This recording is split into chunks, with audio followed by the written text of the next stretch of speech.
You doing now?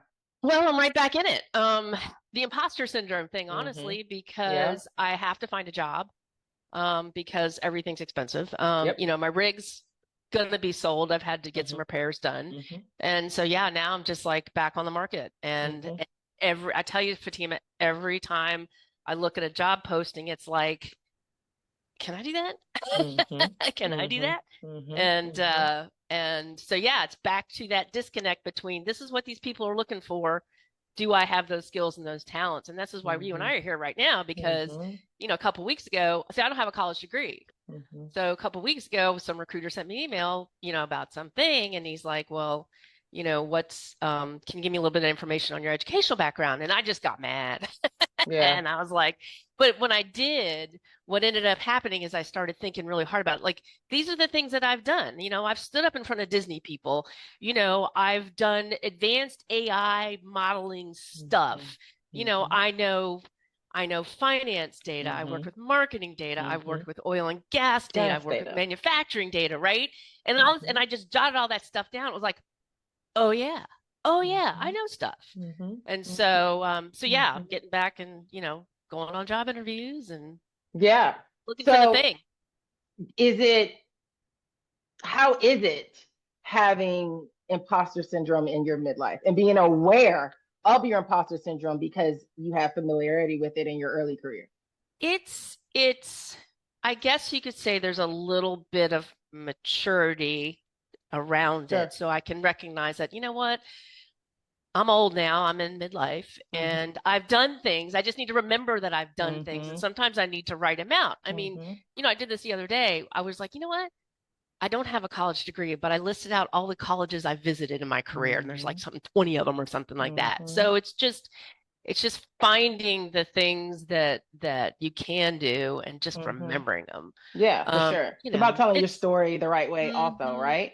Yep, Like yep.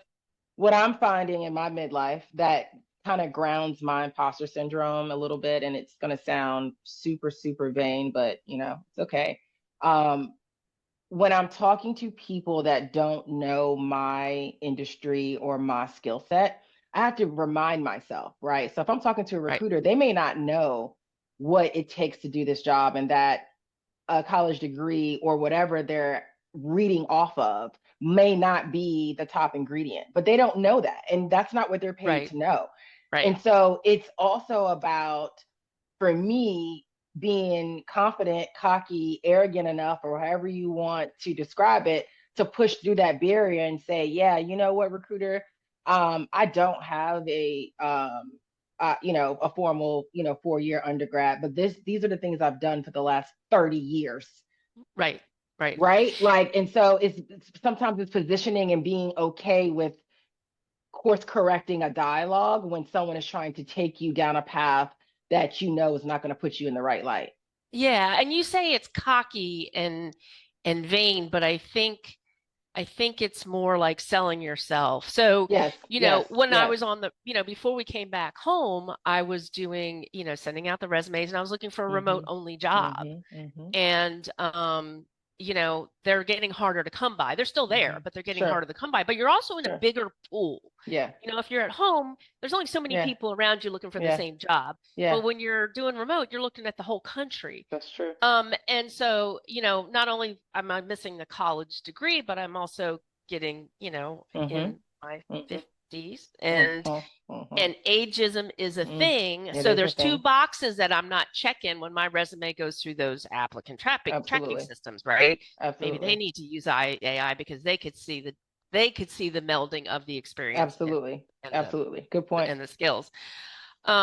So basically I realized, you know what, the only way that I'm going to get a job again is for somebody to meet me in person, see my energy, right? And maybe a little obnoxiousness, but see my energy and let that work for me. Absolutely. And so Absolutely. yeah. Or, we've been taught this our whole careers about it's not what you know, it's who you know and all that jazz. And so the network, right? Like Hmm. it's someone being able to say, I know the right person for you. Yep. And Yep. knowing that that person can share your energy Hmm. with a potential hire, right? Yep. Or a potential employer. And so That's that. The other thing that I have thought about in my midlife awareness, right? So um, I retired from corporate America a week ago today.